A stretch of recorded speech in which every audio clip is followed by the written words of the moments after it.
where we're going to discuss whether or not Santa really came this year, and if he failed to hit the chimney this year for Wall Street, what it means for the rest of the year.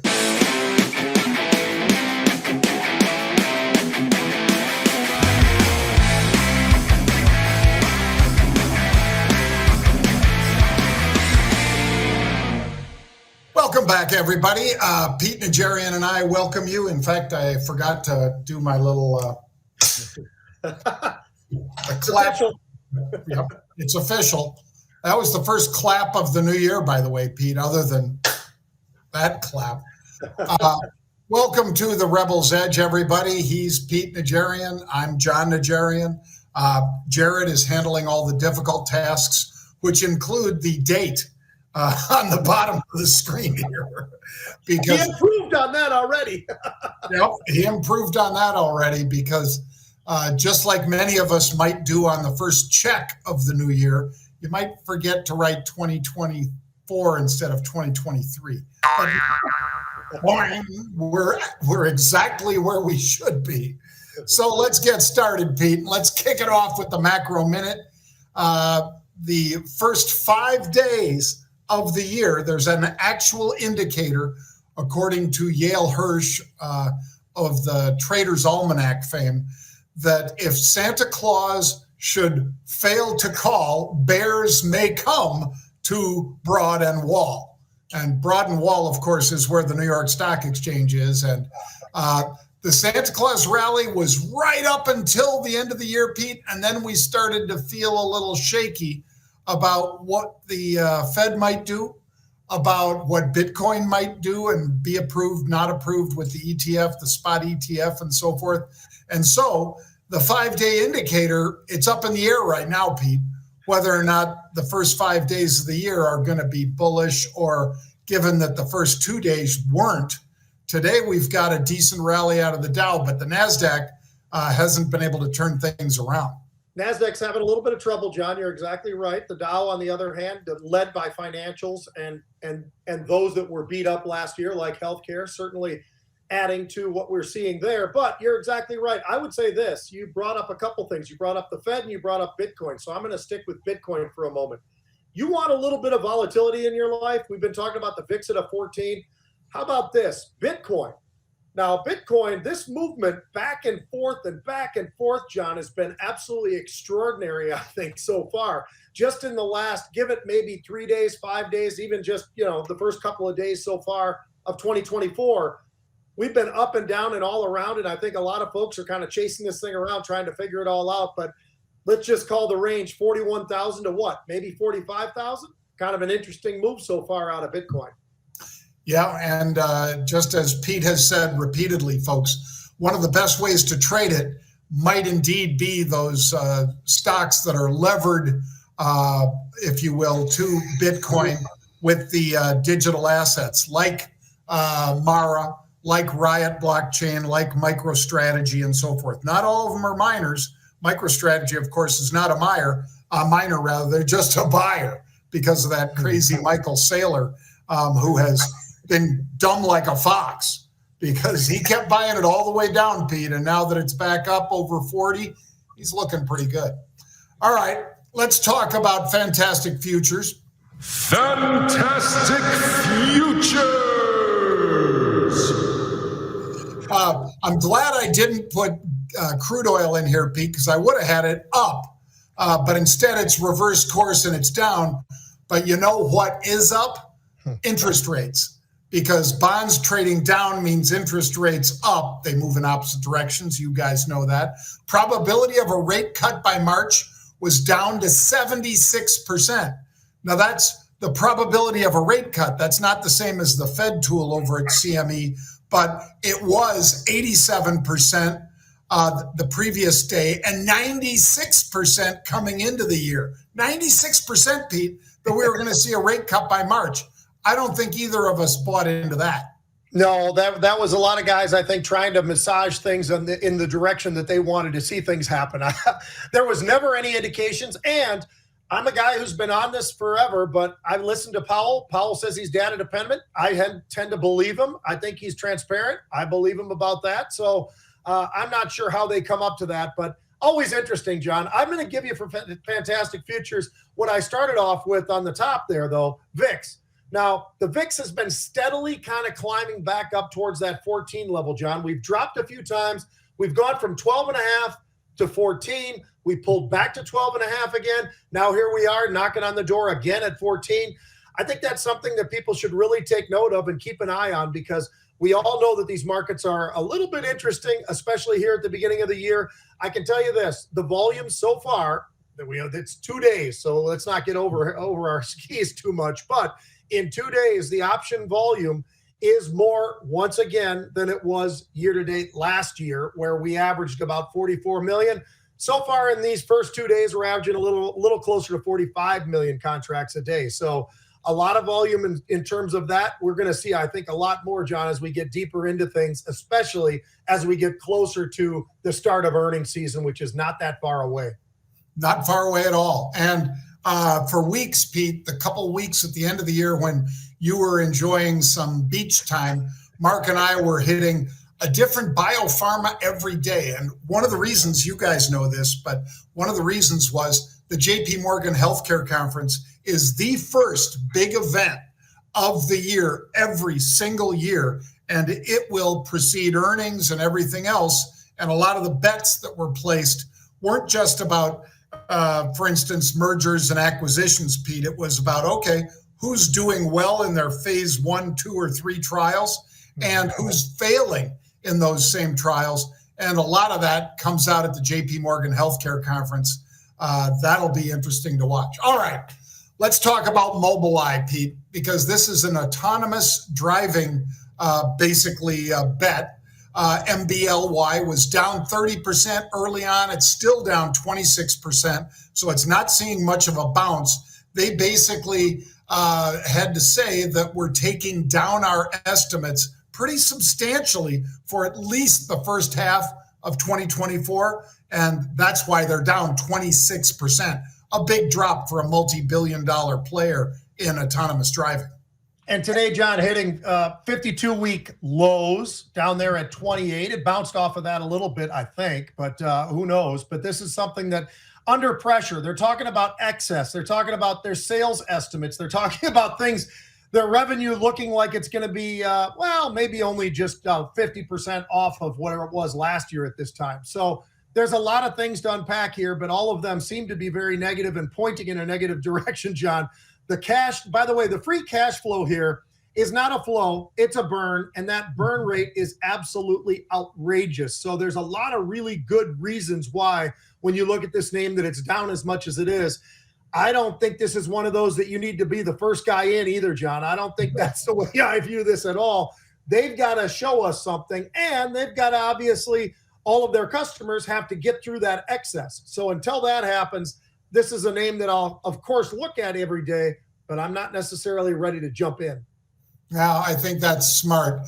And I do think, Pete, that you and I will both probably put our eyes right on this one if we start seeing some upside call buying, because autonomous vehicles are not going away. They're officially not on the road very much yet, except in a few test markets, but they're going to be more and more in the news, hopefully not bad news about them hitting people or things, but good news about how they're able to take over driving responsibilities and do so better than humans in certain circumstances, perhaps not all. All right, let's talk about this one, Pete. Peloton. This, as Pete has said repeatedly, folks, one of the world's most expensive coat hangers. When you're talking about a $3,000 bike that people ride for a while and then they're like, I kind of like being outside of my apartment, not just in the apartment riding this $3,000 bike, which, by the way, has reoccurring revenue if I sign up on that big 24-inch screen that's sitting right in front of me.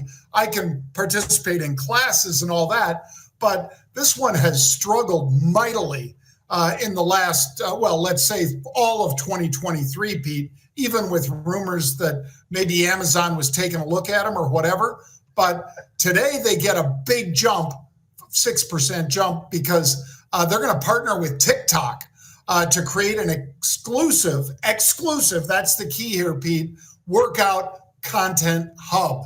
I think that's big news. I don't think they're getting the full due out of it yet, but I think it will push this stock back through 10. That's my bet. Where do you stand? Sold to you. No, I'm just kidding. Well, although, John, I'm probably not as bullish as you are on this particular name. And I say that just because of the fact that I get the whole TikTok thing, but I think that the part that people never did get, all those guys that were bulls, all the people who thought I was clowning around when I said it's a very expensive clothes hanger, you and I experienced through our own father exactly what happens to a lot of workout equipment when you bring it to your home. Basically what happens is it's a great coat hanger, and it's also a great spot to maybe put your coffee cup while you're sitting there watching a show or something. So, it is something to be said about social. And I said this for a month after month, year after year with Scott Wapner. I said, hey, look, man, people are social. People want to be around things. Obviously, the pandemic was great for a company that's giving you something to use in your home. But once the pandemic was done, in terms of all the masks and everything else, and everybody reopened, that's when we knew this thing was going to be a crater, and it did.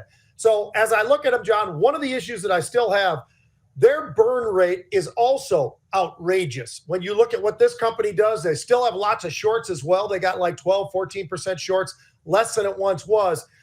I don't know. I think TikTok will give them a little bit of a lift, but I think when it's all said and done, people want to be social. They want to go into a gym. They want to get motivated, and that motivation comes from seeing other people working out. Now, you do see it on those video screens, of course, and you've got the TikTok, and I think that will be fun, and I think people will love it on TikTok as well as just maybe giving a little boost to Peloton. I just don't think that that's a boost that's going to last very long. So could it get up to 9 or 10 like you're talking about? Sure, it could. But I don't know if it goes through there, and I do think that it then reverses and pulls back. Well, Pete has been right on this one, folks, so you might want to follow him on it instead of me. But what I will point out is that at one time, Pete, this stock was $100+ a share. It's $6, just under $6 right now. That's a pretty severe haircut. It might have been $150. The market cap right now is $2 billion. You guys can do the math. If this thing was 20 times bigger, was it really worth $40 billion market cap or whatever? I don't know. So, yeah, again, pay attention to what Pete's saying about Peloton. But I just think as a cheap shot, Pete, and the fact that TikTok is as popular as it is, and the fact that those are going to be exclusive, that hub, for TikTok and Peloton. We'll see. I don't think it plays out today or next week, but I think over the next several months, it's going to play out in their favor. Let's talk about one, Pete, where we had a little bit of unusual activity today, and that's Quantumscape. Now, if you've not heard about this one, this is, of course, a lithium-ion play.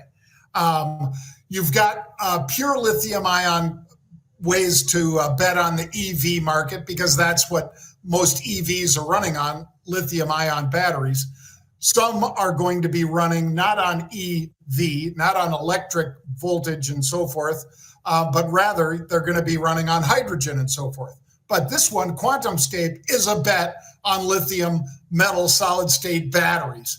And today it gets a big 20% pop. And I'd say worth watching because, again, we did have unusual activity. They're buying upside calls. There it is on the screen. They're buying upside calls. And it's always good when there's a bit of a move out of the stock and then they're buying calls too. That might continue since they're buying upside calls. Yeah, and I don't think it's all over for EV like a lot of people are kind of basically out there saying, John. I think it's something, one of the biggest things that people are worried about oftentimes with EVs is, hey, look, how long does it take to charge? What is my range? And what about weather? All those different types of things. And I think Quantumscape actually gives answers to a lot of this. So I think they're one of the leads that I would want to follow in. And I think that everything I'm looking at, John, from the power source side, it's a faster charge. They're more efficient. There's a lot of different qualities that I think come from this company that will provide the EV makers a little bit more room to be right and probably put out enough cars, the demand, I think, will start to pick up at some point once again. And I think it really does hinge on this, because everybody I ever speak to, or I'm talking to somebody who's driving a Tesla or driving any kind of an EV, and you ask them the question, hey, how about the charging? How long does that take when you're not at home, when you're on the road and you're going somewhere, and all the rest of that? I think that's the big question mark that's always held people back.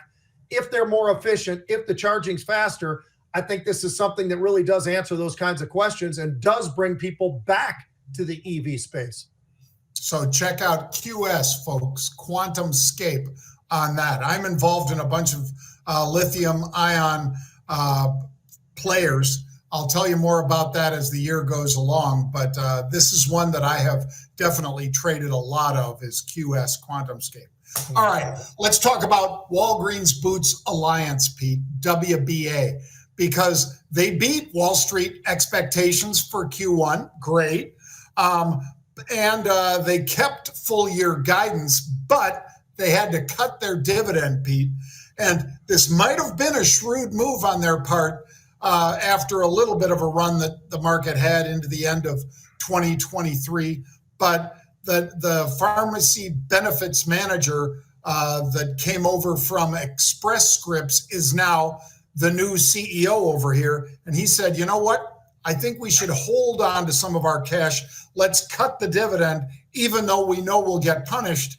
Maybe an 11% haircut on this isn't so bad, Pete. What do you think?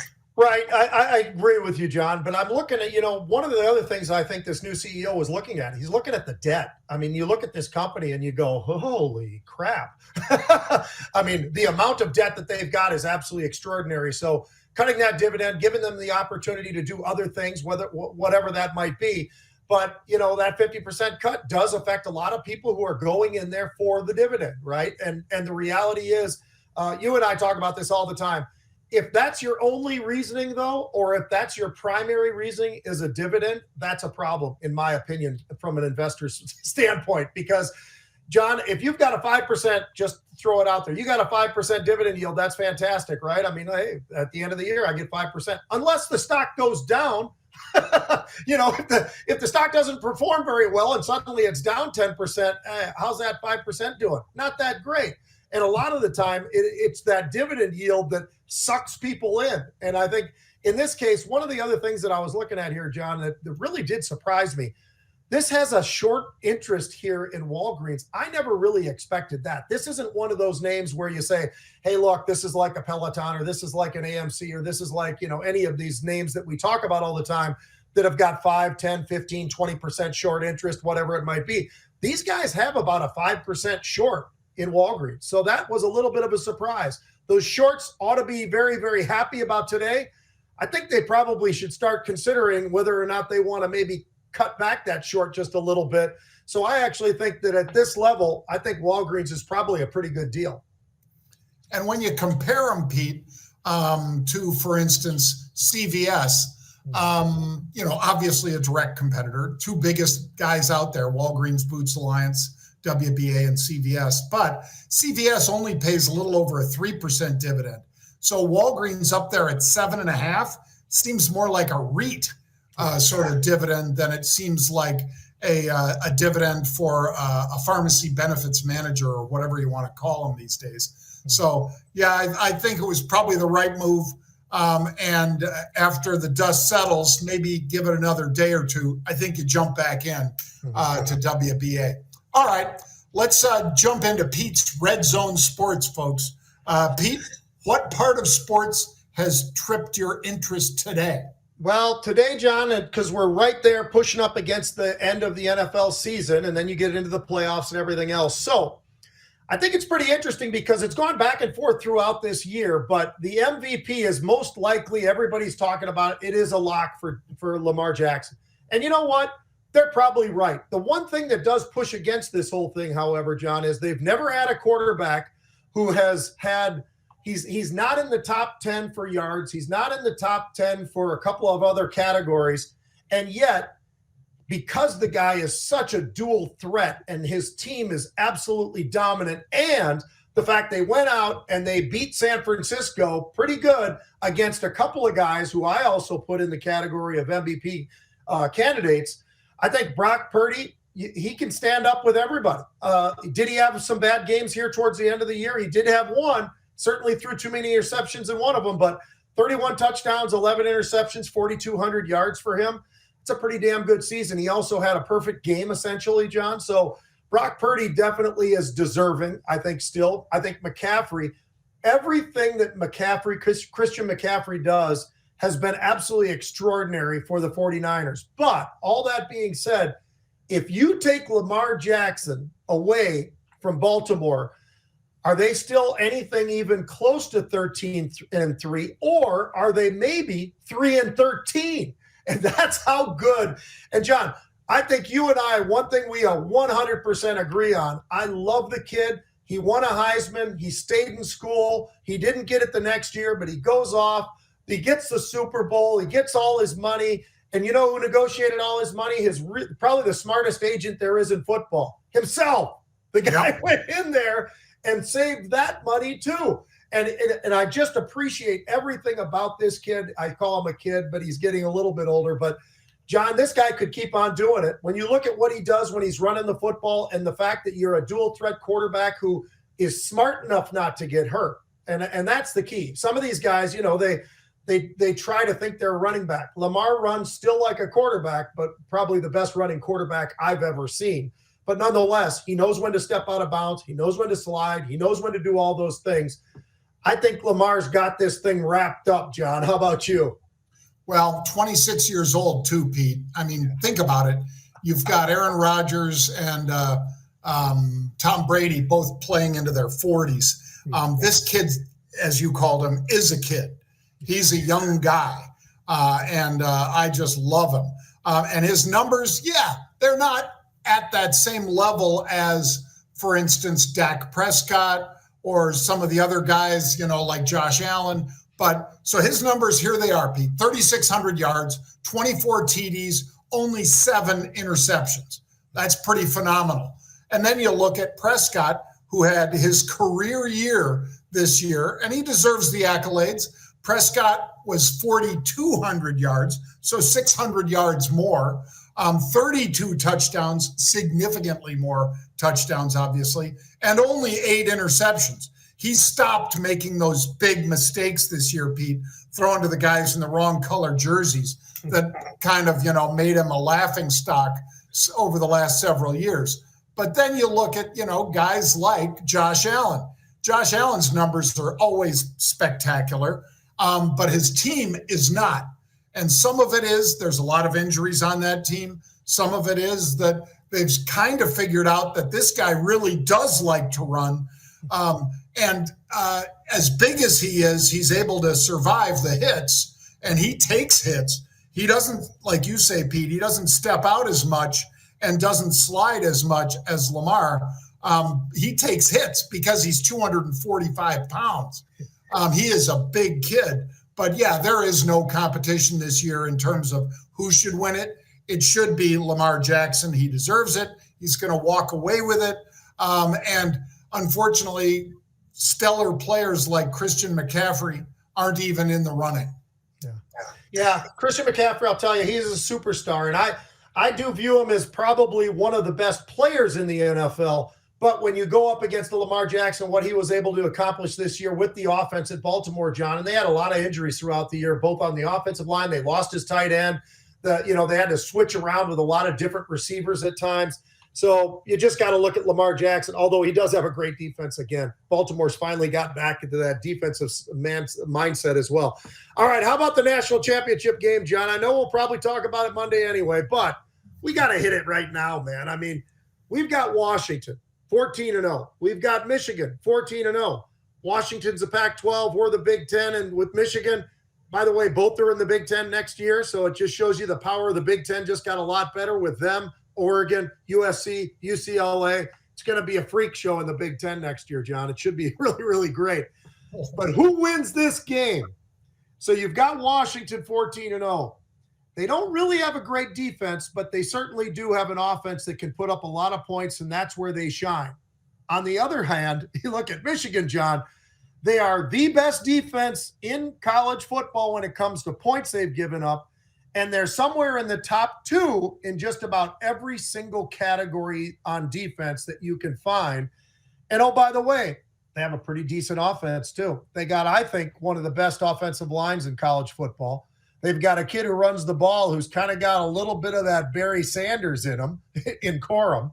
They got a quarterback in J.J. McCarthy who doesn't make a lot of mistakes, and he's a pretty damn good quarterback, and he's mobile. He doesn't run, but he's mobile enough to get himself positioned right.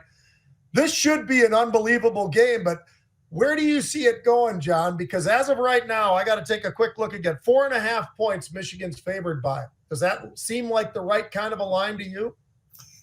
More or less, Pete. Yeah. I mean, I'd say 3, but 4.5. There's going to be more money on Michigan because of all those stats that you just rattled off. Number 1 defense going against one of the number 1 offenses. But Michigan proved against Alabama that they can win and come from behind, which they haven't had to do much, but they can come from behind, and they just don't quit. So my money's on Michigan, Pete. I'm sure Dave Portnoy's money is going to be on Michigan again, too.